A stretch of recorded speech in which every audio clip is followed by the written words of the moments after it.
Sudah lengkap semua? Ini masih ada yang belum buka, ini siapa nih?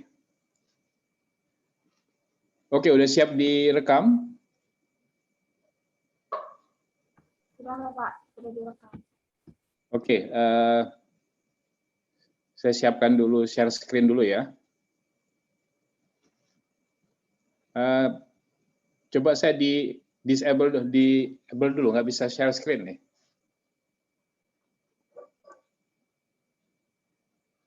Di setel supaya saya bisa ini share screen. Siapa yang ngatur? Halo? Hostnya siapa host? Sudah Bapak, sudah dijadikan.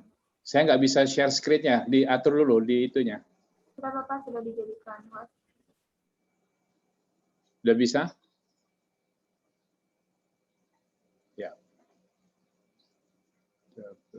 Share screen.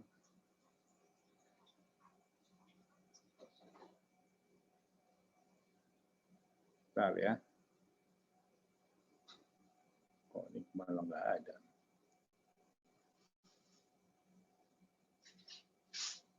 Bentar.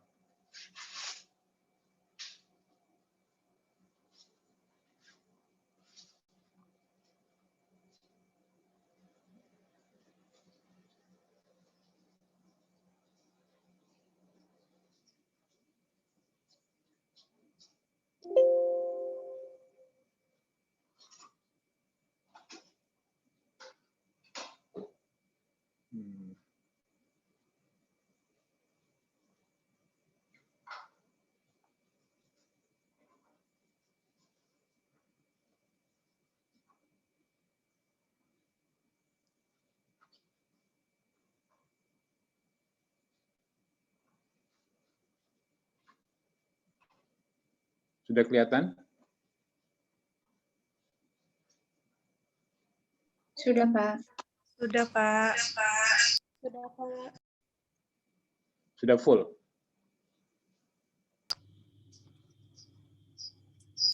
Sudah Bapak. Sudah full? Sudah, Pak. Oke. Sudah Pak. Jangan direkam dulu ya. Ini perempuan semua nih, nggak ada lakinya kalian. Yang Dari S0 perempuan semua, Pak. Oh, yang dari Jakarta, rumah sakit apa yang di Jakarta, lupa saya. S1, Pak. Oh, yang Angkatan Udara ya. Iya, betul. Yang di Halim. Iya, Pak, betul di Halim. Di dekat Halim ya. Kalau yang dari Bengkulu, rumah sakit apa? Di Padang Pak. Ya, rumah sakit apa namanya? Lupa saya. Rumah Sakit Jiwa Profesor HB Salim Pak. Rumah sakit jiwa Profesor Salim. HB Salim Pak. Acara hari ini sudah dikasih tahu sama dosennya belum? Dari preseptor dari Rumah Sakit Haji Salimnya?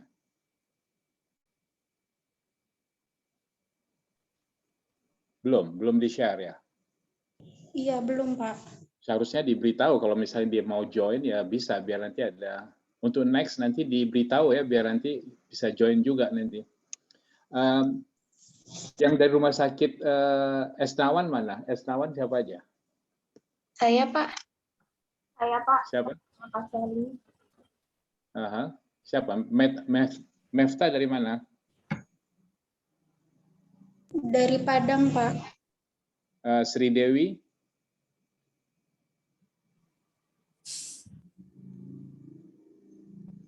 Sri Dewi? Dihidupkannya dulu nanti di unmute dulu semua, nanti sebentar lagi baru di mute ya. Sri Dewi dari mana? Padang? Ya, Padang, Pak. Desi? Dari Padang, Pak. Hernamira? Jakarta Bapak. Fitri? S1, Pak, Jakarta. Sally? Dari Jakarta, Pak. Yang belum kelihatan apa? Syarifah? Syarifah lagi apa? Lagi sholat atau apa? Dari Padang, Pak. Ya. Ini kenapa kucing yang muncul nih si Sarifah nih? Belum wajahnya mana Sarifah? Oke. Saya mulai ya, siap-siap untuk direkam ya. Ya. Oke, selamat sore mahasiswa PKPA dari Rumah Sakit Esnawan Jakarta dan juga Rumah Sakit Jiwa di Padang ya.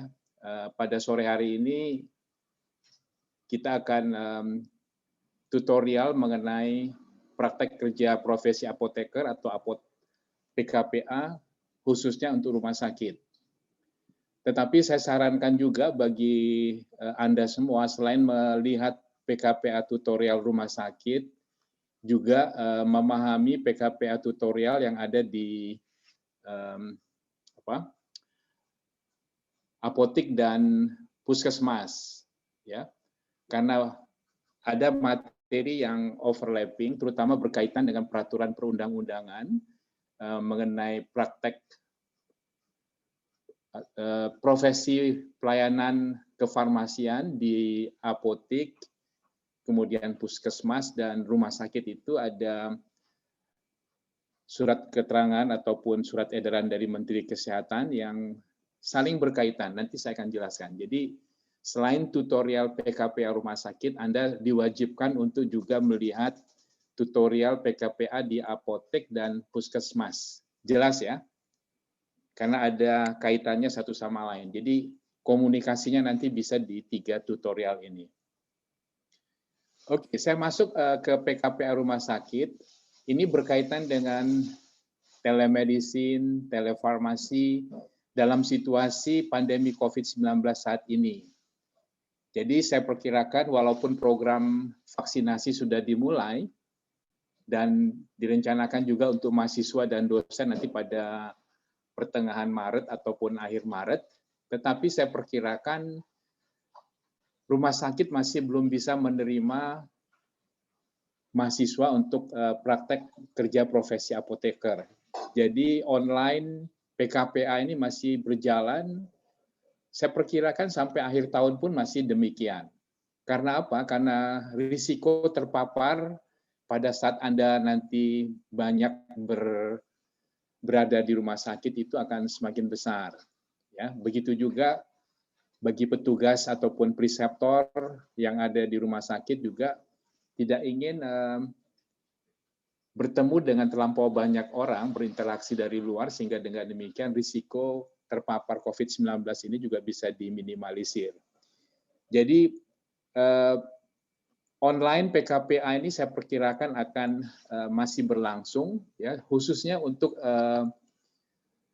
rombongan Anda ini yang di Esnawan dan juga di Rumah Sakit Jiwa Padang, saya perkirakan sepenuhnya nanti adalah online. Jadi penguasaan teori ya, terutama yang berkaitan dengan peraturan perundang-undangan, ini harus dipahami dengan benar supaya nanti pada waktu penyusunan laporannya dan juga pemahaman mengenai PKPA di rumah sakit ini bisa lebih jelas. Oke ya. Jadi nanti kita akan bahas juga mengenai telemedicine, telefarmasi, terutama terbatas pada peraturan perundang-undangan, tidak akan sedetail kalau saya memberikan kuliah ya, tapi nanti ada tugas ya, tugas terstruktur yang Anda harus lakukan ya supaya nanti laporannya itu bisa dibuat dengan baik.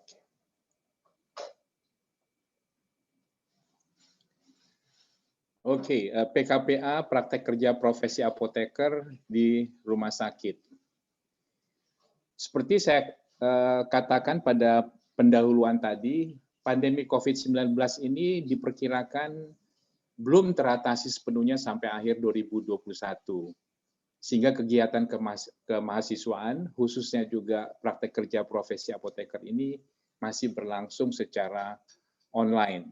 Ya, jadi sekali lagi saya tekankan komunikasi melalui tutorial YouTube dan juga media sosial yang lainnya akan banyak berperan di dalam praktek kerja profesi apoteker kali ini.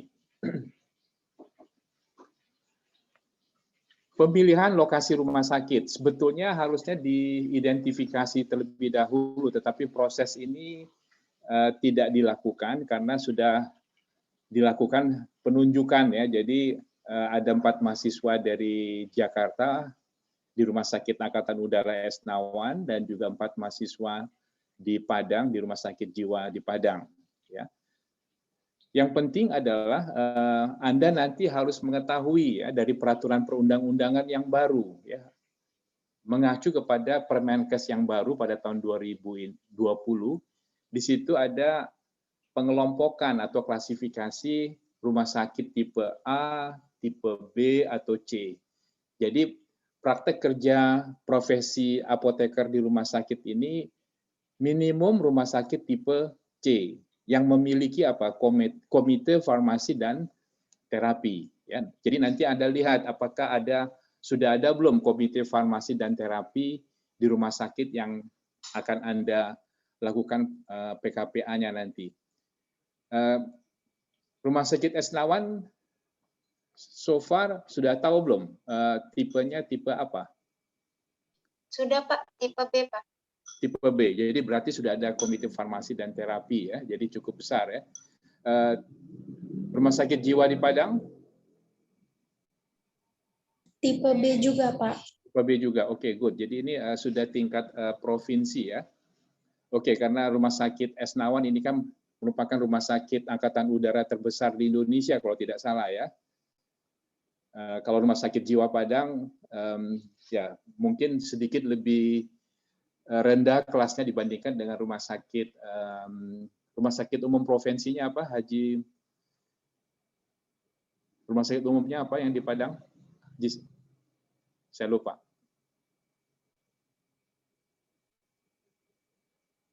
Ada yang tahu? M. Jamil, Pak. Ya, M. Jamil. Rumah sakit M. Jamil kan itu rumah sakit tipe A ya. Ya. Oke. Ya. Di sini saya akan jelaskan bagaimana interaksi ya, interfacing antara peraturan Menteri Kesehatan yang mengatur mengenai pelayanan kesehatan dan pelayanan kefarmasian di rumah sakit, tetapi juga ada interfacing-nya dengan peraturan Badan POM ya, karena Badan POM sebagai Badan Pengawas Obat dan Makanan ini mengontrol penggunaan obat ya, mulai dari obat itu sebelum disetujui untuk diedarkan, jadi ada pra-marketing, ya, dievaluasi dari segi kualitas, ya, dari segi keamanan, dari segi khasiat, ya, quality, safety, and efficacy.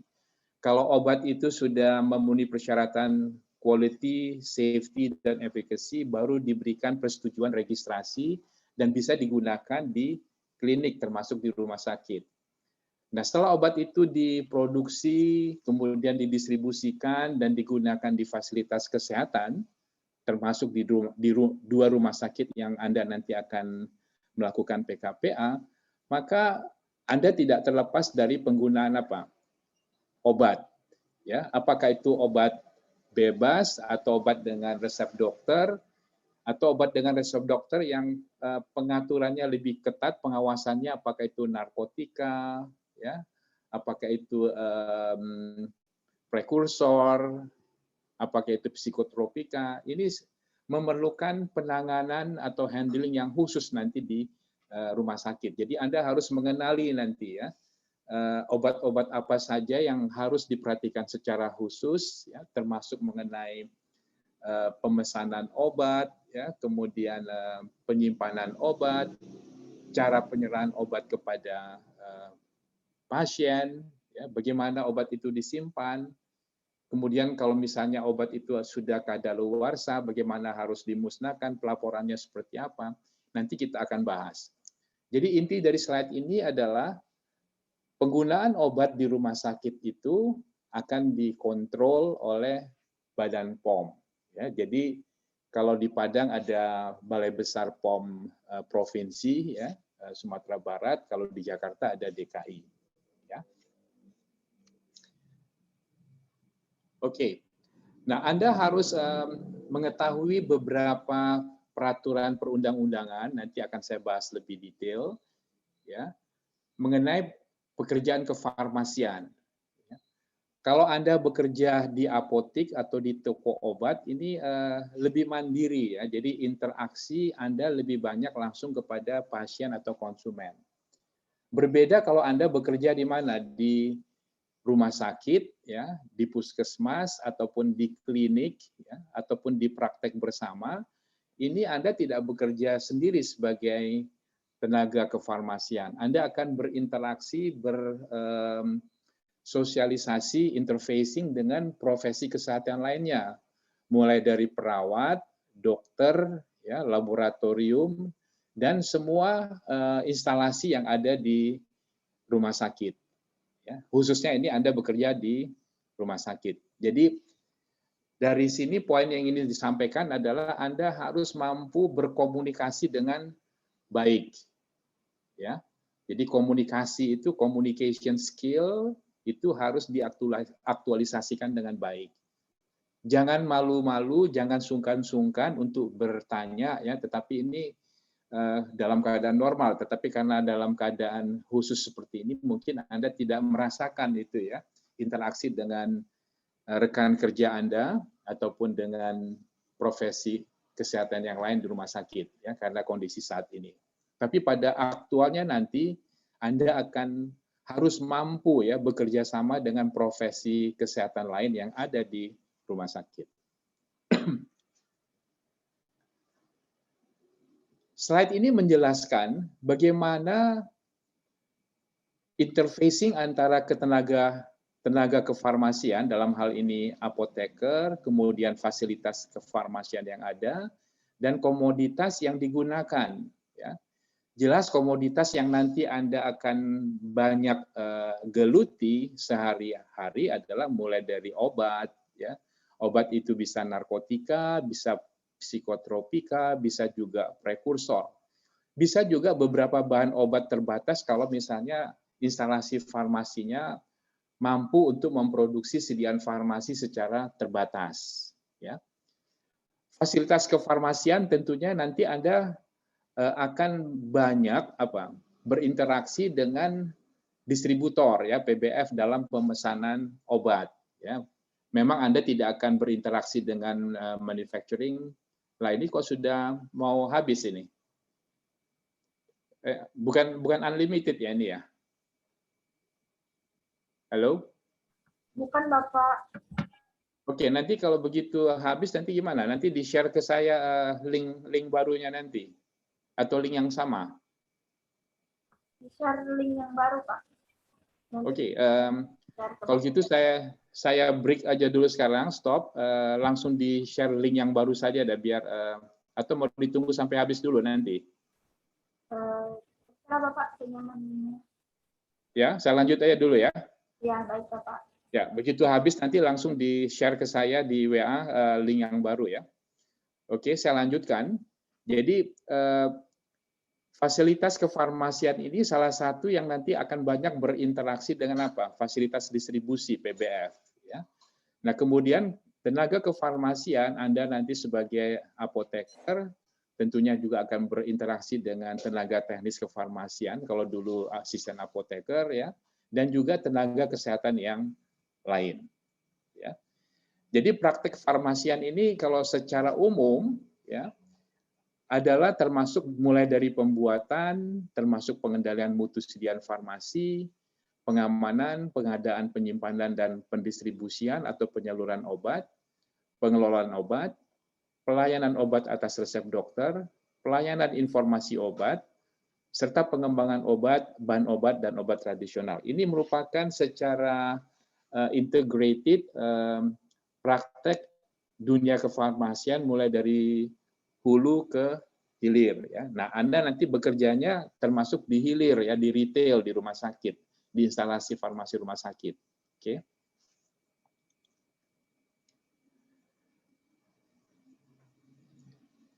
Pelayanan kefarmasian yang mencakup pengelolaan sediaan farmasi ini merupakan pelayanan yang multidisiplin, ya, yang terkoordinir dan menggunakan proses yang efektif untuk menjamin kendali mutu dan kendali biaya.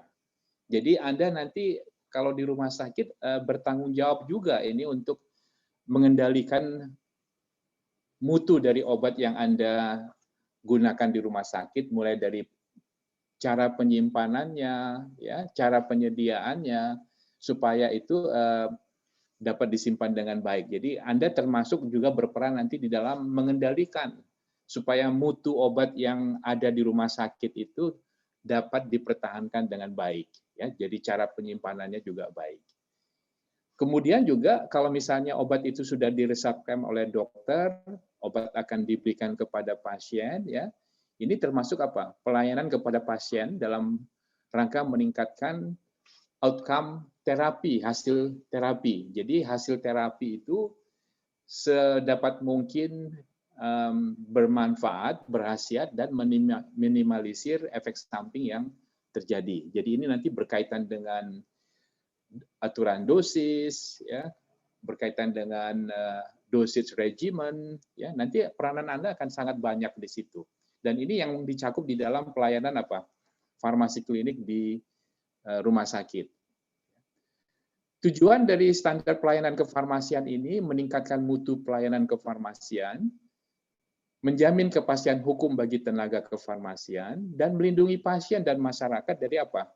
Penggunaan obat yang tidak rasional dalam rangka keselamatan pasien. Jadi pengetahuan Anda dalam bidang farmakologi, farmakoterapi, dalam hal stabilitas obat ini harus digunakan secara optimal dan mampu dikomunikasikan dengan siapa? Dengan rekan kerja Anda, terutama dokter dan perawat nanti di rumah sakit. Ya, jadi yang penting di sini adalah communication, communication, communication. Ya. Jadi tidak perlu sungkan-sungkan, tapi juga tidak berlebihan, wajar saja. Ya. Jadi manfaatkan profesi kesehatan yang Anda miliki itu, knowledge yang Anda miliki itu sebaik mungkin pada saat Anda nanti bekerja di rumah sakit. Ada beberapa peraturan Menteri Kesehatan dan juga peraturan perundang-undangan yang perlu Anda ketahui dan pelajari terlebih dahulu nanti sebelum mulai praktek kerja profesi apoteker di rumah sakit. Ya, jadi harus mengerti terlebih dahulu, jangan sampai nanti pada waktu Anda sudah berinteraksi di rumah sakit, Anda tidak mengetahui. Ya. Ini salah satu yang disebutkan di sini, tapi nanti akan jelas pada slide berikutnya. Misalnya, Peraturan Menteri Kesehatan nomor 72 ini mengenai apa? Standar pelayanan kefarmasian di rumah sakit. Ini sangat spesifik. Apa peran Anda nanti di instalasi rumah sakit di rumah sakit? Ya. Kalau nomor 73 pada tahun yang sama ini mengenai apotik dan 74 di puskesmas. Itulah sebabnya tadi saya katakan Anda harus memahami tutorial PKPA di apotik, ya, di puskesmas, supaya Anda secara komprehensif bisa mengetahui dan bisa membedakan kalau Anda bekerja di puskesmas bagaimana, di apotik bagaimana, di rumah sakit bagaimana, sehingga wawasan Anda akan lebih baik. Ya. Walaupun nanti dalam laporan Anda lebih fokus pada PMK nomor 72 tentang standar pelayanan kefarmasian di rumah sakit. Ya.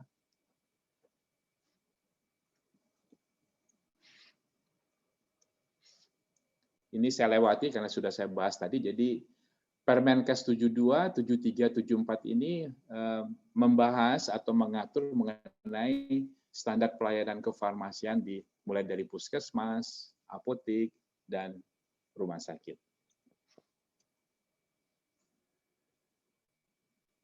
Bagaimana peranan Anda nanti di dalam pengelolaan obat, ya?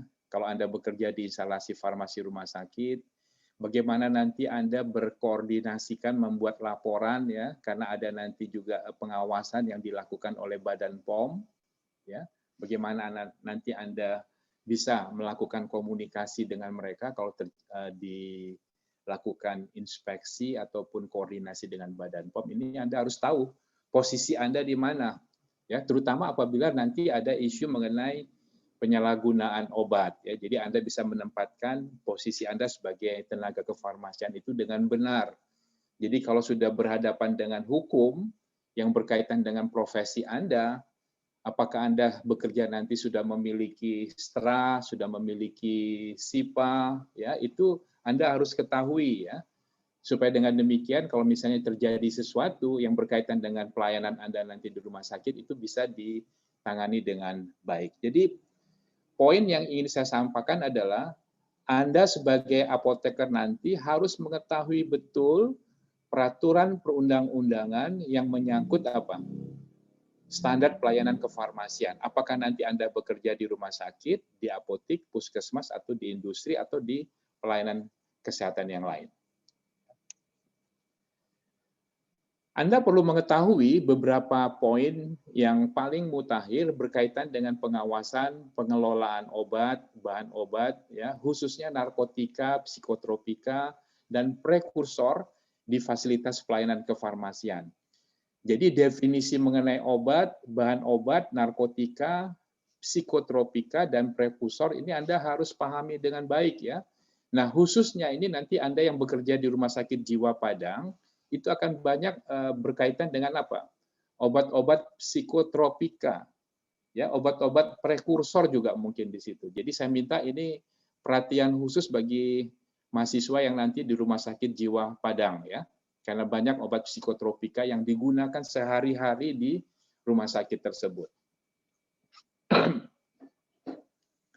Peranan apa yang dilakukan oleh tenaga kefarmasian apabila nanti melakukan kerja atau praktek kefarmasian di rumah sakit ataupun di fasilitas yang lain. Mulai dari pengadaan, penerimaan obat, cara penyimpanan, ya, penyerahan obat kepada pasien, ya, pengembalian kalau misalnya ada barang yang produk yang tidak berkualitas atau sudah expired ya, cara pemusnahan dan pelaporan. Jadi semua ini nanti ada cara pelaporan yang Anda harus ketahui dengan baik ya. Apalagi kalau nanti Anda sudah menjadi penanggung jawab ya, penanggung jawab di instalasi farmasi, tentunya pelaporan ini akan menjadi beban Anda untuk Anda penuhi secara reguler ya, yang harus dilaporkan kepada Balai Besar POM setempat. Bagaimana interaksi Anda nantinya di rumah sakit ya? Kalau Anda bekerja di instalasi farmasi rumah sakit di sini, instalasi farmasi ya.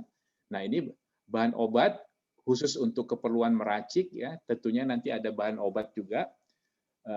Kecuali kalau rumah sakit tersebut tidak memiliki fasilitas produksi, tapi hampir semua instalasi farmasi rumah sakit mampu ya untuk memproduksi secara terbatas beberapa bentuk sediaan yang hanya dapat digunakan di lingkungan rumah sakit ya. Misalnya apakah hand sanitizer ya, ataukah itu alkohol ataupun sediaan farmasi ataupun alat kesehatan sederhana lainnya. Kalau Anda nanti memiliki fasilitas steril, bisa juga untuk memproduksi bentuk sediaan steril secara terbatas di instalasi farmasinya. Ya. Seperti yang saya sampaikan tadi, narkotika, kemudian psikotropika ini harus di-treat atau di-handle secara khusus ya. Jadi penyimpanan, pelaporan, pemusnahan itu harus dilakukan dengan benar dan sesuai dengan peraturan perundangan yang berlaku. Ya. Nah, bagaimana peran Anda dalam hal logistik? Ya? Jadi beberapa hal yang perlu Anda ketahui kalau misalnya stok obat itu sudah habis, itu apa yang harus dilakukan? Bagaimana pengaturan pembelian ya? Pada level berapa stok yang sudah tinggal di logistiknya apotik, rumah sakit supaya dilakukan order kembali atau reorder. Nah ini harus dilakukan dengan baik. Ya, jadi kalau misalnya nanti Anda bekerja di puskesmas, ya mungkin ada penggunaan obat antar puskesmas itu nanti diatur dalam laporan tertentu. Ya. Ini adalah bagaimana Anda nanti akan melakukan order ya ke distribusi ke distributor, ya, itu bisa melakukan sistem elektronik, ya, bisa juga secara manual. Yang penting adalah semuanya harus mengikuti peraturan perundangan yang berlaku. Ya. Khusus untuk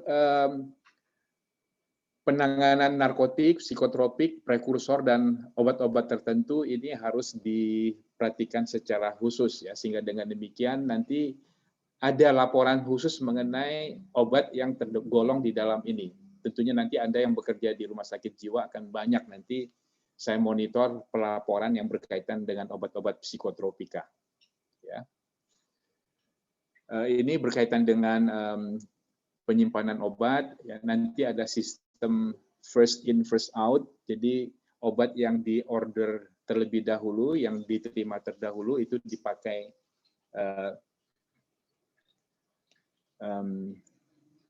duluan, ya. Begitu juga berkaitan dengan first expired, first out. Jadi produk yang expiration date-nya itu pendek, ya, itu yang diserahkan ke pasien dahulu, ya. Jadi prinsip-prinsip sederhana FIFO atau FEVO ini harus diterapkan dengan baik dan harus diketahui, ya, dipahami dengan benar. Ya.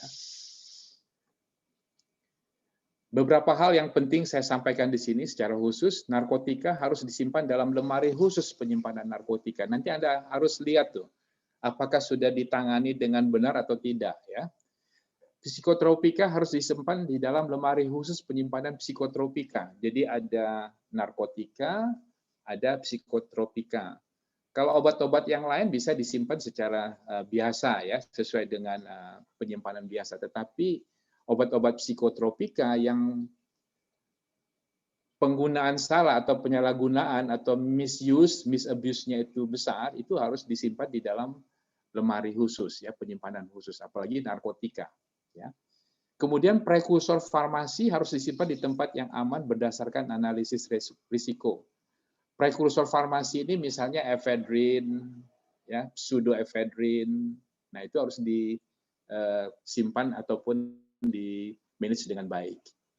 Lemari khusus penyimpanan narkotika harus mempunyai 2 buah kunci yang berbeda. Satu kunci dipegang oleh apoteker penanggung jawab (APJ) dan satu kunci lainnya dipegang oleh pegawai lain yang dikuasakan, karena tidak 24 jam apoteker APJ-nya itu ada di tempat. Jadi ada tenaga khusus yang diberikan tugas, ya, untuk menangani atau memegang kunci penyimpanan narkotika itu. Nah, Anda nanti lihat apakah sudah diterapkan dengan benar atau tidak. Lemari khusus penyimpanan psikotropika harus mempunyai 2 buah kunci yang berbeda juga, ya. Jadi sama seperti apa? Teknik penyimpanan narkotika, ya. Apabila apoteker penanggung jawab berhalangan hadir, dapat menguasakan kunci kepada pegawai lain, ya, apoteker ataupun tenaga teknis kefarmasian yang dilengkapi dengan surat kuasa. Nah, ini harus dilakukan dengan teliti dan benar. Jadi kalau ada kasus itu dokumen-dokumennya bisa disampaikan bahwa konsep penanganan narkotika dan psikotropika itu sudah dilakukan dengan benar. Ya, ya, ini tidak perlu saya terapkan, nanti Anda baca saja, ya. Nanti saya akan share PowerPoint-nya. Penyimpanan harus terpisah untuk obat, bahan obat yang masih layak guna dan diberi penandaan yang jelas, ya, dan dilengkapi dengan pencatatan. Ya, jadi harus memiliki stock management, stock record, apakah itu masih manual, ya, tentunya lebih baik kalau sudah secara elektronik. Nah, ini yang saya harapkan dari Anda, ya. Kalau Anda mempunyai kemampuan lebih dalam hal teknologi informatika, nah Anda bisa share itu ke rumah sakit kalau mereka belum melakukan secara elektronik, ya, masih manual. Nah, ini supaya ada manfaat Anda melakukan PKPA di rumah sakit tersebut, jadi sharing pengetahuan Anda kalau Anda memiliki knowledge ataupun IT knowledge yang bisa di-share ke sistem yang bisa diterapkan di rumah sakit tersebut kalau belum dilakukan secara elektronik, ya. Narkotika yang rusak kedaluarsa harus disimpan secara terpisah ya dari narkotika yang masih baik ya, yang tidak expired. Dalam lemari penyimpanan khusus narkotika dan diberi penandaan yang jelas. Jadi Anda lihat nanti itu apakah sudah dilakukan dengan baik atau tidak. Sama halnya untuk psikotropika dan juga untuk prekursor farmasi. Ya, karena ini dilaporkan secara teratur, secara bulanan, sekarang sudah secara elektronik ya. Oke. Apoteker, tenaga teknis kefarmasian, penanggung jawab wajib memastikan kemasan termasuk label obat, narkotika, psikotropika, dan atau prekursor farmasi yang akan dimusnahkan atau telah rusak.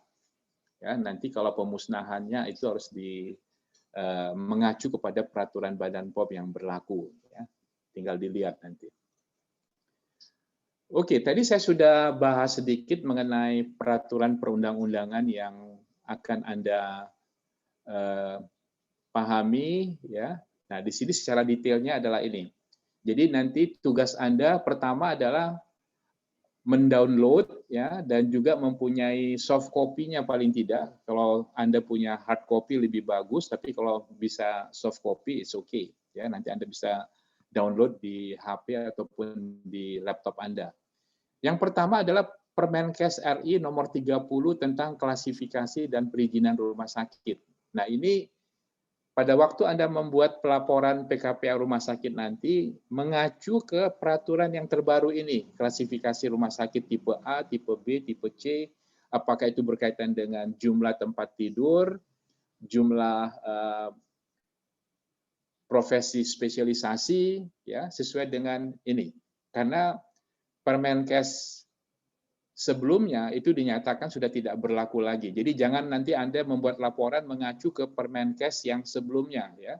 Jadi di sini cara mengurus izin rumah sakit dan klasifikasi rumah sakit dan tipe-tipe rumah sakit ada di sini. Ya, jadi jangan pakai Permenkes yang lama. Kemudian Permenkes nomor 20 tahun 2019 ini tentang penyelenggaraan pelayanan telemedicine antar fasilitas pelayanan kesehatan. Jadi dalam situasi pandemi ini sudah diterapkan beberapa aspek yang dilakukan telemedicine. Ya, jadi pasien tidak perlu datang ke rumah sakit, ya, cukup konsultasi dengan dokter melalui media sosial, media elektronik.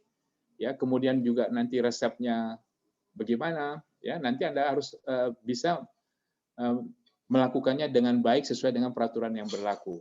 Ya, obat-obat apa saja yang bisa dilayani secara telemedicine. Ya, ada obat-obat tertentu yang tidak bisa dilayani secara telemedicine, harus secara fisik diserahkan langsung kepada pasien. Kemudian peraturan pemerintah nomor 51 tahun 2009 tentang pekerjaan kefarmasian. Nah, ini merupakan acuan yang Anda harus pahami betul, ya, tentang pekerjaan kefarmasian. Selain nanti undang-undang yang saya akan jelaskan, ya. Jadi ada urutannya undang-undang mengenai kesehatan, tenaga kesehatan, kemudian peraturan pemerintah tentang pekerjaan kefarmasian, baru nanti peraturan Menteri Kesehatan yang berkaitan dengan apa? Standar pelayanan kesehatan kefarmasian di puskesmas, rumah sakit, dan di apotek. Ya, ini ya Permenkes nomor 72, 73, 74. Nah, khusus untuk pelayanan standar pelayanan kefarmasian di apotek ini nomor 73. Kemudian ada Permenkes nomor 9 tentang apotek, ya. Permenkes atau PP 47 tentang fasilitas pelayanan kesehatan, ya, nanti Anda harus unduh dan pelajari semuanya. Ini yang paling tinggi, jadi Undang-Undang nomor 36 tahun 2009 tentang tenaga kesehatan. Ya, di situ juga termasuk nanti adalah tenaga kefarmasian apoteker. Ya.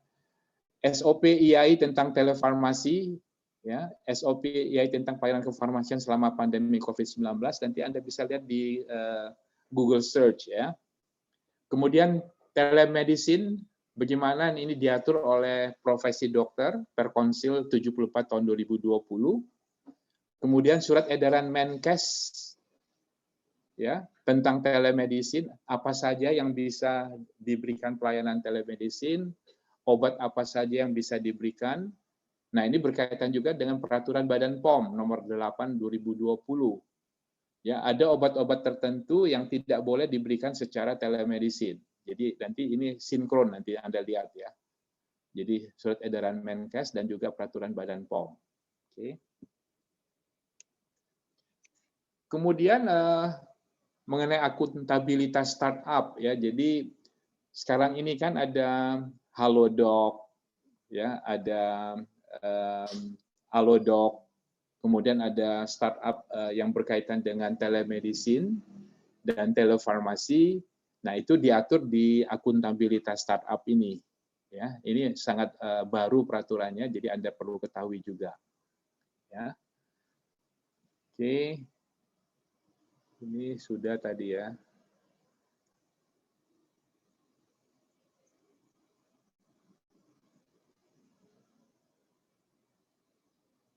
Ya, ini duplikasi, nanti saya edit lagi ya. Oke, sampai di sini ada pertanyaan? Halo, yang lainnya mana nih? Ada pertanyaan? Pak, izin bertanya. Ya, Fitri. Apa namanya, bimbingannya hari apa aja ya, Pak? Soalnya mau menyesuaikan jadwal, Pak. Nantilah, jangan sekarang menanyakan itu. Nanti pada akhir tutorial saya nanti itu ditanyakan ya. Jadi saya tunda dulu jawabannya itu karena teknis ya. Bukan saat ini kita bahas itu ya. Nanti setelah selesai ya. Maksud saya pertanyaan yang berkaitan dengan apa yang sudah saya jelaskan tadi dulu. Ada? Belum ada, Pak. Oke. Sekarang saya lanjutkan dengan ini breaknya paling lambat Anda harus sholat maghrib sampai jam berapa? Biar saya sesuaikan ya. Masih bisa nih? Berapa menit lagi? Di Padang masih bisa, Pak. Jakarta juga masih sampai 6:30 masih oke ya? Iya, Pak, masih. Oke ya. Ya, saya lanjut ya. Tujuan PKPA di rumah sakit. Pertama, meningkatkan pemahaman calon apoteker tentang peran, fungsi, posisi, dan tanggung jawab apoteker dalam pelayanan kefarmasian di rumah sakit. Ya, itu pertama. Kemudian membekali calon apoteker agar memiliki wawasan, ya, pengetahuan, keterampilan, dan pengalaman praktis untuk pekerjaan kefarmasian di rumah sakit. Nah, ini yang saya masih belum pasti sampai sejauh mana tujuan ini bisa direalisasi dengan situasi sekarang ini di mana Anda tidak langsung ke rumah sakit ya, semuanya melalui online ya. Membekali calon apoteker untuk mempelajari strategi dan kegiatan yang dapat dilakukan dalam pengembangan praktek farmasi komunitas di rumah sakit. Ya. Mempersiapkan calon apoteker dalam memasuki dunia kerja sebagai tenaga farmasi yang profesional. Nah, paling tidak Anda bisa mengetahui ya, seperti yang saya katakan tadi, peraturan perundang-undangan mengenai tenaga kefarmasian itu harus ngelotok Anda pahami. Ya. Memberi gambaran nyata tentang permasalahan pekerjaan kefarmasian di rumah sakit. Memang ini tidak mungkin Anda dapatkan karena Anda tidak melakukan interaksi langsung on-site ya. Apakah interaksi dengan pasien, interaksi dengan dokter, interaksi dengan perawat ya, karena itu tidak bisa Anda lakukan ya. Yang mudah-mudahan nanti pada waktu Anda melakukan bimbingan dengan preseptor dari rumah sakit itu bisa dibekali lebih lengkap nantinya. Karena mereka yang lebih mengetahui dari saya mengenai kondisi di rumah sakit itu ya. Berikutnya, apa manfaat PKPA rumah sakit? Ya, manfaat PKPA rumah sakit ini adalah memahami, mengetahui tugas dan tanggung jawab apoteker dalam menjalankan pekerjaan kefarmasian di rumah sakit. Ya. Mendapatkan pengalaman praktis mengenai pekerjaan kefarmasian di rumah sakit. Ya, mudah-mudahan ini bisa walaupun tidak 100% karena kondisi yang ada, paling tidak Anda bisa tanyakan lebih banyak nanti kepada preseptor di rumah sakit jiwa dan di rumah sakit angkatan udara ya. Mendapatkan pengetahuan manajemen praktis di rumah sakit. Nah, ini kalau Anda bisa melakukan Google search ya, coba cari manajemen rumah sakit itu seperti apa ya. Jadi walaupun itu tidak diberikan oleh saya ataupun preseptor, Anda paling tidak mempunyai bahan bacaan yang bisa Anda baca ya, yang tidak begitu sulit untuk dipahami. Meningkatkan rasa percaya diri untuk menjadi apoteker yang profesional. Nah ini, jadi self confident ya, knowledge Anda itu harus terus diupdate ya supaya pada waktu Anda masuk ke dunia kerja di rumah sakit itu secara personal Anda itu punya confident ya. Jadi jangan buta sama sekali ya. Jadi ini harus dapatkan nanti di dalam Anda melakukan tutorial, melakukan pelaporan. Jadi saya minta nanti dalam pelaporan jangan template ya copy paste dari laporan-laporan sebelumnya. No ya. Jadi benar-benar spesifik di tempat Anda melakukan PKPA nanti. Ya, kalau itu menyangkut rumah sakit jiwa, tentunya obat-obatannya lebih banyak obat-obat psikotropika. Ya, kalau di rumah sakit antariksa, angkasawan tentunya obat-obat yang banyak berkaitan dengan ya selain obat-obat umum juga obat-obat yang banyak digunakan untuk apa? Militer, angkatan udara ya. Nah, kompetensi apa ya? Kompetensi apa yang diharapkan diperoleh setelah Anda mengikuti PKPA di rumah sakit? Ya, ini Anda harus benar-benar pahami ya, jangan hanya dibaca ya. Mampu membuat keputusan profesi pada pekerjaan kefarmasian di rumah sakit berdasarkan ilmu pengetahuan dan teknologi, standar praktek kefarmasian, perundang-undangan, dan etika profesi farmasi. Itulah sebabnya pada awal tutorial tadi saya sampaikan apa? Pengetahuan mengenai undang-undang, standar praktek kefarmasian, etika profesi farmasi itu harus dipahami terlebih dahulu. Ya, mampu mempraktekkan asuhan kefarmasian agar tercapai tujuan terapi bagi penderita di rumah sakit. Ini menyangkut apa? Konsep dari farmakoterapi, ya, konsep komunikasi, konseling, informasi kepada pasien, ya, harus dipahami. Mampu berkomunikasi dan berinteraksi dengan pasien dan tenaga kesehatan lain. Ya, jadi communication skill Anda harus diperbaiki. Ya. Bagaimana memberikan informasi yang baik kepada pasien. Ya. Bagaimana memberikan feedback kepada tenaga kesehatan lain, perawat ataupun dokter mengenai penggunaan obat untuk pasien. Jadi kalau misalnya didapatkan polifarmasi, ada interaksi obat yang potensi untuk memberikan efek samping yang serius, efek samping yang kritikal, nah itu harus disampaikan kepada dokternya dengan baik. Ya, jadi jangan didiamin saja. Kalau didiamkan saja, Anda sungkan, berarti Anda belum memahami apa standar praktek kefarmasian di rumah sakit. Karena salah satu yang Anda harus lakukan nanti adalah apa? Melakukan apa? Evaluasi review atas resep yang dibuat oleh dokter. Ya, apakah rasional atau tidak? Ya, kalau tidak rasional harus dikomunikasikan dengan baik kepada dokter. Ya. Mampu menyusun rencana pengelolaan perbekalan farmasi dan alat kesehatan serta pengembangan sumber daya manusia. Jadi yang Anda hadapi nanti bukan hanya perbekalan farmasi, obat, tapi juga alat kesehatan ya. Di rumah sakit itu kan banyak sekali alat kesehatan yang menjadi ruang lingkup Anda nanti. Ya, mulai dari media apa? Media untuk melakukan pembiakan kuman yang banyak digunakan oleh laboratorium mikrobiologi, ya. Kemudian antiseptik, ya, semua pokoknya mulai dari spuit, ya, jarum suntik, semua yang berkaitan dengan perbekalan alat kesehatan dan farmasi nanti akan menjadi tanggung jawab Anda semua di situ. Ya, jadi Anda juga harus mengetahui bagaimana cara memanage atau menyimpan alat kesehatan yang banyak digunakan.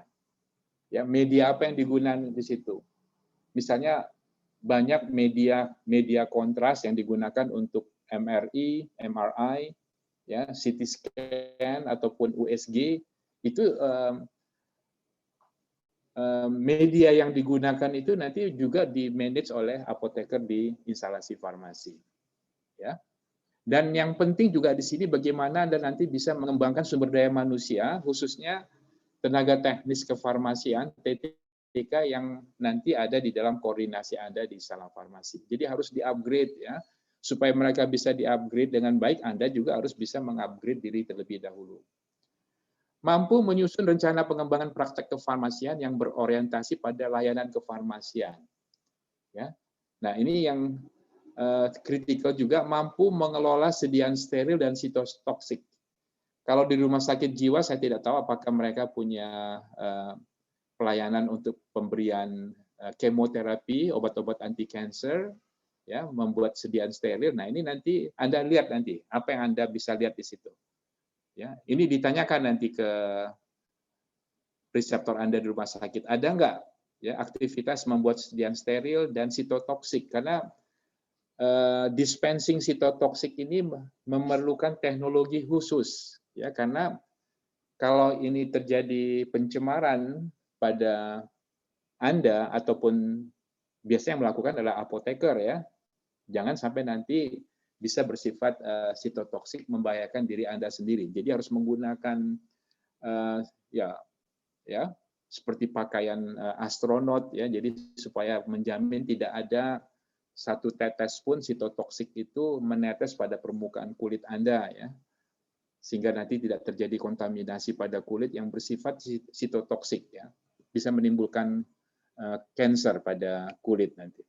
Jadi ini nanti harus masuk di dalam laporan Anda ya, kalau itu ada di situ ya. Termasuk juga nanti parenteral nutrition, bagaimana menyiapkan parenteral nutrition untuk nutrisi pada pasien di ICU.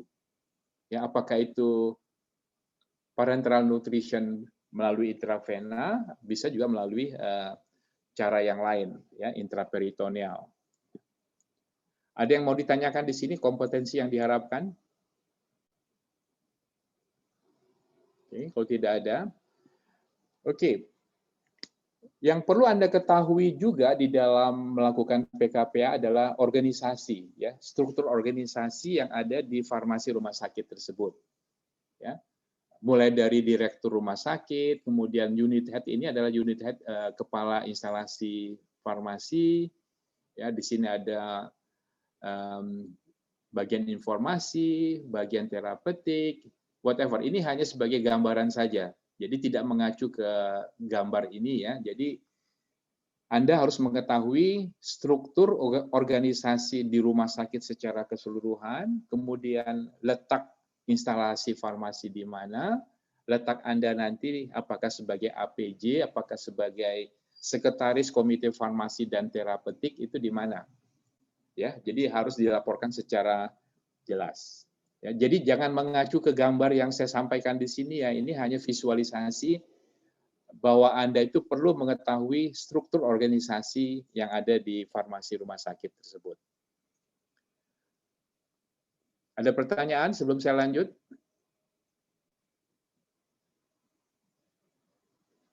Ya, berikutnya adalah bagaimana pengelolaan perbekalan farmasi di rumah sakit. Ya. Nanti Anda lihat perbekalan farmasi di rumah sakit itu apa saja sih? Pengelolaannya gimana? Mulai dari pengadaan, ya, pemberiannya kepada pasien ataupun kepada instalasi unit yang lain, ya. Bagaimana nanti kalau sudah rusak, expired, ya, pemusnahannya seperti apa? Jadi mulai dari perencanaan, pengadaan, ya, terus penerimaan dari distributor, mendistribusikannya ke unit-unit yang ada di rumah sakit, pelayanannya bagaimana, ya, pemusnahannya bagaimana untuk obat-obat yang sudah expired dan rusak, pelaporannya seperti apa, kemudian ada evaluasi. Jadi siklus ini, ya, siklus ini kan berulang ya, mulai dari perencanaan. Jadi harus ada review, ada evaluasi. Ya. Jadi memang tidak mudah, tapi Anda harus mengetahui bagaimana pengelolaan perbekalan farmasi di rumah sakit. Ya. Oke.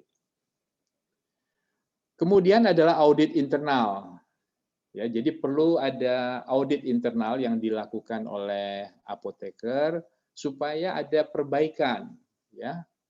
Nah, audit internal ini Anda lihat nanti apakah itu dari tim di luar yang independen atau juga ada tim internal. Ya, jadi Anda lihat nanti bagaimana struktur audit internal ini menyangkut jangan sampai nanti ada penyalahgunaan obat, ya, misuse, ya, kemudian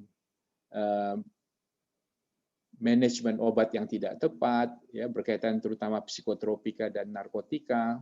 Ya, jadi harus ada audit internal yang Anda lihat nanti dari struktur organisasinya apakah sudah ada belum audit internal di situ. Kemudian sistem pengendalian atau sistem kontrol. Ya, jadi harus ada nih sistem kontrolnya di rumah sakit itu bagaimana? Apakah sudah ada? Kalau ada, bagaimana? Nah, Anda bisa nanti gambarkan teorinya seperti ini, prakteknya seperti itu. Nah, ini apakah sinkron atau tidak? Ya, jadi dalam pelaporan nanti Anda bisa memberikan review, ya, memberikan feedback. Jangan nanti sudah sesuai, nggak boleh seperti itu. Kalau memang belum sesuai antara teori dengan actual, kasih feedback supaya ada manfaatnya Anda melakukan PKPA di situ. Ya. Nah, berikutnya adalah peran fungsional apoteker. Seperti saya katakan di awal tadi, ada apa? Ada komite farmasi dan terapeutik. Ya. Posisi apoteker sangat strategis sebagai sekretaris di situ. Sebagai sekretaris bukan pekerjaannya sebagai sekretaris pada umumnya, ya, tetapi sangat strategis di situ. Jadi Anda orang kedua setelah direktur pelayanan rumah sakit atau direktur rumah sakit, Anda sebagai orang kedua di komite farmasi dan terapeutik tersebut. Jadi Anda harus mengetahui dengan benar peran, ya, fungsional apoteker di rumah sakit di mana nanti Anda melakukan PKPA. Ya. Jadi jabatan fungsional apotekernya bagaimana di situ? Apakah sudah ditempatkan pada posisi yang benar atau tidak? Ya, jadi jangan melihat berita-berita hoax ataupun yang tidak proporsional dari media sosial, tetapi yang Anda bahas adalah kenyataan yang ada di rumah sakit. Kalau Anda melihat berita-berita di media sosial, banyak berita mengenai peran fungsional apoteker itu tidak benar gitu. Tetapi di banyak rumah sakit tidak terpengaruh, ya. Jadi mereka tetap melakukan peran fungsional apoteker secara baik, ya, bahkan bisa memberikan kontribusi yang sangat strategis kepada operasional rumah sakit. Nah, ini yang perlu saya tekankan. Di rumah sakit itu kan ada unit apa? Unit perawatan bangsal. Ada obat, ya, ada laboratorium, ya. Nah, kalau instalasi farmasi itu di-manage dengan baik, ya, apoteker berfungsi dengan baik, maka instalasi farmasi itu merupakan salah satu unit yang memberikan kontribusi positif dari segi apa? Keuangan bagi rumah sakit. Ya, jadi walaupun rumah sakit itu bukan tujuannya komersial penuh karena ada fungsi pelayanan, tetapi instalasi farmasi ini dapat memberikan kontribusi supaya apa? Dari segi finansial rumah sakit bisa beroperasi dengan baik.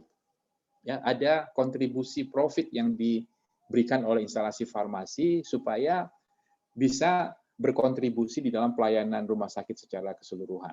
Jadi sangat strategis, ya. Jadi kalau sampai instalasi farmasi itu menjadi cost center atau unit yang merugi, berarti ada salah di dalam manajemen finansial dari instalasi farmasi tersebut. Harusnya memberikan kontribusi finansial yang positif, ya. Jadi bottom line-nya adalah positif. Itulah sebabnya di dalam pengadaan, negosiasi pengadaan obat dengan harga itu harus di-manage oleh apoteker dengan baik, ya. Jadi yang penting obat yang disuplai itu resmi, ya, berkualitas baik, harganya juga reasonable, sehingga dengan demikian pada waktu digunakan di rumah sakit berkhasiat, ya, dan memberikan margin profit yang wajar sehingga bisa menunjang operasional instalasi farmasi dan rumah sakit secara integrated. Nah, bagaimana evaluasi yang dilakukan pada saat Anda melakukan PKPA rumah sakit? Ya, kalau dari saya tentunya yang paling penting di sini beberapa poin penting 6 ini ya, walaupun ada 3 yang lain. Field knowledge ya. Jadi pengetahuan farmasi Anda, pengetahuan teknologi farmasi, pengetahuan stabilitas obat ya, perundang-undangan itu harus benar-benar Anda gunakan secara proporsional ya, sehingga dengan demikian kalau Anda sudah memiliki knowledge yang baik, maka professional skill ini bisa diaktualisasikan ya oleh diri Anda sendiri atau pada waktu Anda berinteraksi dengan dokter dan dengan pasien ya. Sekali lagi communication skill ya. Communication skill ini harus Anda perbaiki dan ini tidak pernah berhenti ya. Jadi ini merupakan learning proses seumur hidup ya. Anda harus memperbaiki keterampilan komunikasi ya, baik dalam bahasa Indonesia, kalau Anda di daerah di Padang menggunakan bahasa daerah, atau kalau Anda nanti mempunyai pasien dari komunitas asing mampu ya berkomunikasi dengan bahasa Inggris yang baik dan benar ya. Jadi walaupun pengetahuan ataupun skill bahasanya tidak terlampau fluent, tetapi bisa dikomunikasikan dengan baik.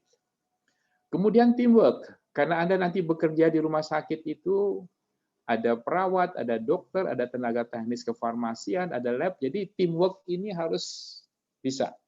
Ya, Anda tidak bisa bekerja sendiri semaunya sendiri. Ya, gara-gara Anda overconfident, merasa diri paling pinter, maka tidak perlu teamwork, nggak bisa.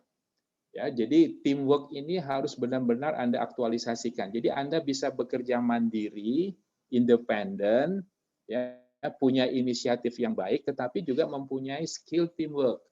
Mau kerjasama, melakukan apapun bisa gitu. Ya, teamwork ini penting. Ya. Self-development, supaya ini bisa dilakukan, field knowledge, professional skill, communication skill, teamwork skill, ini harus dilakukan juga self-development. Ya, peningkatan kemampuan diri ya, dalam segala aspek yang berkaitan dengan fungsi Anda nanti di rumah sakit. Nah, berikutnya adalah representational skill. Jadi Anda mampu, ya selain komunikasi verbal, juga bisa apa? Membuat laporan yang baik, ya, membuat presentasi yang baik. Nah, selain ini, 6-nya ini masih ada lagi adalah disiplin, ya, disiplin, tepat waktu.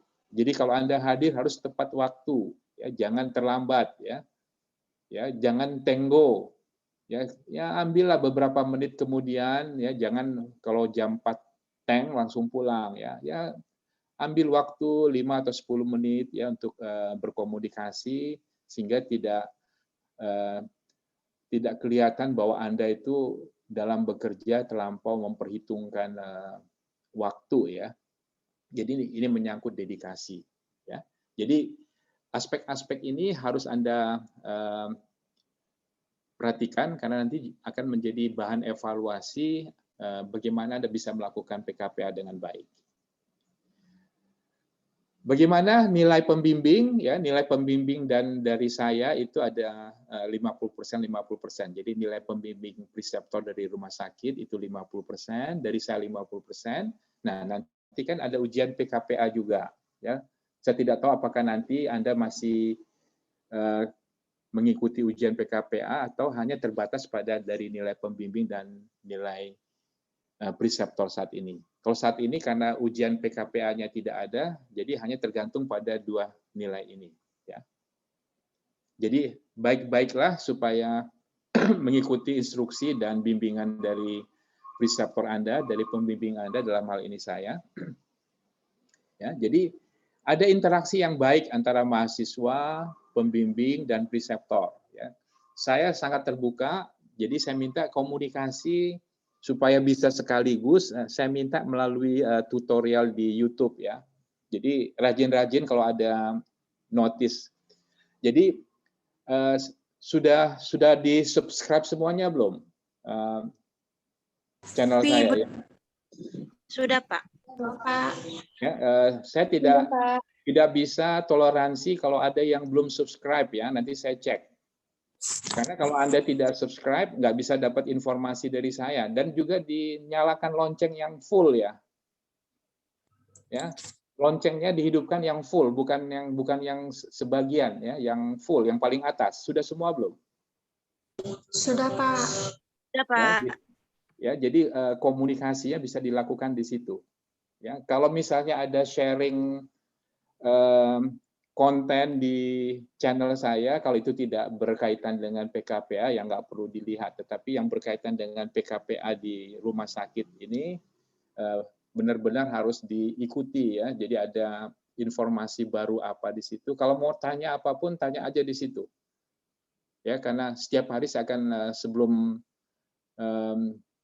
melakukan aktivitas yang lain, begitu sampai di rumah saya akan lihat nanti apakah ada pertanyaan atau tidak. Jadi saya minta walaupun sudah ada media WA group ya, tetapi saya minta yang paling utama adalah media di YouTube itu ya. Jadi tanyakan sesuatu di situ. Ya, tinggal ketik aja kan. Maksud saya kalau di WA itu saya nggak bisa memonitor aktivitas Anda karena bisa setiap hari saya hapus semua tuh message yang ada di WA karena begitu banyaknya grup ya. Jadi saya tidak bisa monitor mahasiswa mana yang aktif berkomunikasi atau tidak. Tapi kalau di YouTube itu kan nggak bisa dihapus. Jadi digital datanya itu, digital recordnya ada semua di situ. Siapa yang diam aja, siapa yang bertanya, siapa yang nggak pernah memberikan komentar, itu akan kelihatan semua di situ. Jadi aktivitas Anda nanti saya akan monitor melalui aktivitas Anda memberikan komen, masukan ataupun pertanyaan di YouTube ya. Jadi saya minta supaya benar-benar subscribe sama nyala loncengnya itu Anda sudah lakukan dengan benar. Sudah lakukan benar belum loncengnya? Buktinya untuk tutorial sore ini saya nggak melihat ada jawaban apapun tuh dari kalian semua, padahal sudah saya kasih notice sampai link Zoom-nya pun sudah saya berikan tuh di mana di YouTube supaya semuanya tahu ya. Jadi jangan ulangi lagi seperti ini. Jadi semua harus lakukan dengan baik ya. Ya kalau Anda susah pulsa ya datang aja kemana, ke hotel kemana yang ada wifi-nya di situ. Bagi saya sih nggak ada alasan pulsa ya. Kalian dapat pulsa ini enggak gratis dari kampus? Dapat enggak? Tidak, Pak. Ya. Sudah Ya, jadi saya minta itu dimanfaatkan dengan benar. Jadi nggak usah lihat YouTube yang lain lah. Yang YouTube tutorial aja didedikasikan yang dari pemerintah itu. Ya kalau enggak Anda ke hotel atau ke mana yang ada wifi-nya, Anda nongkrong 5 menit, 10 menit situ, lihat semua di situ. Ya, jadi tidak ada alasan ya. Oke, jadi antara mahasiswa, pembimbing, sama preseptor ini harus ada komunikasi yang baik. Ya, saya nggak tahu dengan preseptor Anda di rumah sakit sistem komunikasinya bagaimana? Coba dikasih tahu ke saya. Yang di Cililitan, Halim bagaimana? Untuk yang di S1 belum dibagiin, Pak, preseptornya, Pak. Dari pihak RS-nya. Jadi belum tahu? Belum tahu, Pak. Kalau yang Padahal kami sudah 1 minggu, Pak, praktek di sana, Pak. Ya, ini harus dikejar ya, harus kejar. Rumah sakit jiwa kan sudah. Yes, Ya, nah ini komunikasinya gimana dengan rumah sakit jiwa? Sudah ada tutorialnya enggak? Di rumah sakit jiwa ada jadwalnya, Pak. Jadwal apa? Jadwal bimbingan sama preseptornya, Pak. Ya, bimbingannya gimana caranya? Pakai Zoom atau pakai apa? Atau pakai cuman di media WA atau SMS atau gimana? Karena perlu ya, Zoom seperti ini perlu untuk menyamakan persepsi ya. Saya juga sediakan waktu khusus untuk menyiapkan materi dan juga berinteraksi dengan Anda ya. Kalau di rumah sakit jiwa ketemu langsung. Oh, ada bisa. Ya kalau misalnya bisa lebih bagus ya. Ya, Pak. Oke ya. Jadi yang penting di sini adalah interaksi antara mahasiswa, pembimbing dan preseptor ini baik, dan mulai dari sekarang Anda juga sudah mempersiapkan outline pelaporannya nanti ya. Saya minta outline pelaporannya itu benar-benar original. Oleh karena ini grup ya, dari saya nggak ada masalah kalau satu laporan tapi dibuat berempat. Yang penting baik ya. Jadi tidak perlu satu orang satu laporan. Dari preseptornya syaratnya gimana? Untuk yang di Esnawan satu kelompok satu, Pak. Yang di ini rumah sakit jiwa? Di rumah sakit jiwa satu laporan per kelompok. Oke, jadi karena situasinya seperti ini, it's okay. Jadi saya minta benar-benar ini dikerjakan per kelompok, jangan dikerjakan oleh satu orang, kemudian yang lain tidak memberikan kontribusi ya. Nanti saya bisa melihat tuh. Ya. Oke, saya lanjut. Ya, ini merupakan slide terakhir. Ya, jadi saya minta supaya persiapan PKPA ini dilakukan dengan baik dan juga pelaksanaannya, ya, sehingga dengan demikian akan memberikan kontribusi yang positif bagi knowledge Anda dan juga bagi rumah sakit di mana Anda ditempatkan melakukan PKPA. Jadi harus ada manfaatnya bagi rumah sakit tersebut. Jangan menjadi beban ya. Jadi saya minta Anda bukan menjadi beban, tetapi memberikan kontribusi positif. Jadi berikanlah masukan-masukan, input yang baik nantinya ke rumah sakit. Dari saya sudah selesai presentasinya. Kalau masih ada pertanyaan, silakan. Kalau menurut Anda masih ada yang mau ditanyakan. Pak, untuk laporan harian yang di logbook bagaimana, Pak? Nah ini makanya laporan di logbook itu kan saya nggak bisa melihat, saya nggak bisa tanda tangan. Nanti saya tanda tangannya melalui tanda tangan elektronik. Jadi saya bisa memonitor itu kalau misalnya Anda melaporkan apa yang Anda lakukan di YouTube.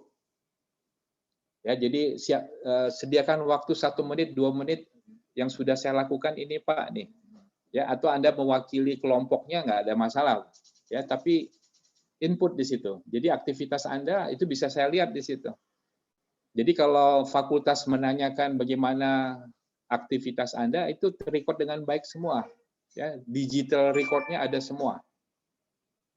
Ya, tapi kalau Anda nggak ada feedback sama sekali di YouTube, ya nanti nilai Anda akan berpengaruh ya, karena tidak ada. Saya nggak punya recordnya. Ya, buku logbook Anda kan nggak ada di saya tuh. Nah kemudian cek apakah ada perlu absensi di siakat atau tidak. Ada nggak? Mungkin Bapak kalau di Ya? ada. Tidak ada. Iya Bapak, untuk PKPA. Ya, jadi konsultasi di siakat tidak ada ya. Coba dilihat yang pasti ya. Kalau misalnya ada konsultasi di siakat yang pasti, laporkan yang sekarang ini sudah dilakukan ya, tutorial pertama ya. Jadi nanti di YouTube Anda membuat laporan tanggal sekian sudah dilakukan tutorial ya bersama pembimbing ya dari jam sekian sampai jam sekian. Nanti itu bisa nanti akan saya upload ya, rekaman tutorial ini kan upload. Apakah ada yang lihat atau tidak? Paling tidak ini sebagai bukti tutorial pertama rekamannya ada. Ya, jadi habis ini saya minta nanti siapa Hernamira setelah diedit dengan baik ya dikirimkan ke saya. Ini sebagai bekal juga nanti Anda pelajari nanti. Bapak, Bapak izin bertanya untuk yang komentar tentang kegiatan logbook kita itu harus boleh nggak Pak misalkan satu perwakilan tapi misalkan pada tanggal ini hari ini kegiatan di RS itu melakukan misalkan Pak dapat distancing gitu ya Pak. Dari saya oke, bisa, tetapi walaupun diwakilkan oleh satu orang nanti menulis di YouTube, paling tidak yang tiga yang lain di Padang ataupun di Jakarta itu kasih komentar sudah diwakili oleh Hernamira, Pak. Ya, jadi ada catatan yang saya lihat di situ, walaupun cuman kalimatnya beberapa kata, bahwa Anda juga sudah memberikan kontribusi di situ. Jadi saya tidak mau hanya satu orang yang memberikan komentar di YouTube, yang lainnya tidak ada recordnya. Ya. Ya, siap Bapak. Terima kasih. Ya, itu kan Anda kan gratis tuh, nggak bayar tuh, memberikan komentar tuh kan nggak bayar. Ya. Hanya nggak tahu kalau pulsanya bayarnya berapa juga nggak tahu saya tuh nilainya. Kan sangat murah itu. Anda lihat, buka YouTube sebentar, 1 menit kasih komentar di situ, selesai sudah. Ya, kan Anda nggak perlu nonton film 1 jam di situ. Ya, jadi rajin-rajinlah supaya nanti perhatian dari saya juga baik bagi Anda. Kalau Anda nggak bertanya, ya perhatian saya juga nanti nggak ada. Ini mahasiswanya males ini, hanya bikin kesel aja ini. Ya, jadi jangan membuat kesal pembimbing ya. Jadi rajin ya, berikan perhatian yang wajar begitu. Ya, Anda kan mendapat tutorial, mendapat feedback, ya. Dosen juga mempersiapkan ini kan nggak mudah ya, perlu waktu. Anda juga harus bisa mengapresiasi ya waktu yang diberikan oleh pembimbing, ya, menyiapkan materi. Kalau hanya membuat catatan saja, memberikan komentar aja Anda malas, ya nggak usah ikut PKPA aja begitu. Ya, jadi jangan sampai seperti itu kesannya ya. Ya, jadi harus ada apresiasi timbal balik ya antara pembimbing, preseptor dan juga dengan mahasiswa. Ya. Jadi at any time Anda bisa memberikan komentar, pertanyaan supaya bisa direspons dengan baik. Mungkin tidak instan saya jawab, tapi paling tidak 1-2 hari kemudian kan saya bisa jawab. Ya. Oke, ada yang lain lagi? Tadi bertanya siapa tadi? Setiap hari apa saja? Bimbingannya Pak, untuk Ya, mengenai bimbingan, kalau 1 kali seminggu, kalau menurut saya terlampau cepat, tetapi paling tidak interval 2 minggu masih oke. Ya, supaya ada progres ya antara hari ini dengan 2 minggu lagi. Ya. Jadi dijadwalkan saja nanti hari Minggu kedua setelah ini, jamnya sama, itu kita akan refreshing dan koordinasi nanti. Jadi tanggal berapa? Sekarang tanggal 7, ya tanggal 21 Maret nanti ya, untuk tanggalnya sementara ya. baik Pak. Ya. Izin Oke, ada bertanya. pertanyaan lain lagi? Ada Pak. Silakan, ada pertanyaan lagi? Untuk yang di RSS Nawan kan Pak, PKPA udah mulai dari tanggal 1 Pak. Berarti pelaporan di kolom komentarnya dari mulai tanggal 1 ya Pak ya, sampai sekarang? Ya, karena kalau di saya sih saya tidak ikut yang dari tanggal 1. Pokoknya setelah kita komunikasi kemarin itu sudah mulai saya catat ya. Ya nggak apa-apa, tapi karena tanggal 1 kan nggak bisa kembali ya. Jadi laporkan aja sekarang tanggal 7 ini ya. Oh baik Pak. Ya. Sekalian ya Pak ya, sampai hari, kan kami sampai hari Jumat Pak masuknya. Ya, gini, apa yang Anda harus tulis di logbook, tulis aja di YouTube, sehingga dengan demikian ini loh buktinya ini semuanya. Ya. Baik Pak. Ya. Jadi hari ini aktivitasnya apa, Anda laporkan di YouTube aja semuanya. Satu mewakili yang lain is okay. Jadi tinggal nanti yang lain kasih komentar sudah diwakili oleh si A atau si B, ya. Baik Pak. Jelas ya? Ada yang lain? Kalau tidak ada yang lain, saya akhiri tutorial persiapan PKPA dan juga tutorial PKPA Rumah Sakit Esnawan dan Rumah Sakit Jiwa Padang. Dan saya minta nanti ini direkam, diedit dengan baik, nanti dikirimkan ke saya. Ya, kalau terlampau besar nanti bisa diberikan linknya saja ke saya nanti Hernamira ya. Nanti saya akan upload nanti ke YouTube nanti. Ya. Oke, ini saya stop sharing dulu ya sebentar, supaya ada buktinya, supaya semuanya muncul mukanya ya. Hidupkan semua. Izin Bapak, ini Pak, atas nama Desi belum masuk, Pak. Ya, siapa dari tadi yang gambarnya kucing siapa nih? Ini 1, 2, 3, 4, 5, baru 6. Ini Sri Dewi berdua ini. Satu. Si tadi mati Iya, punya saya Pak.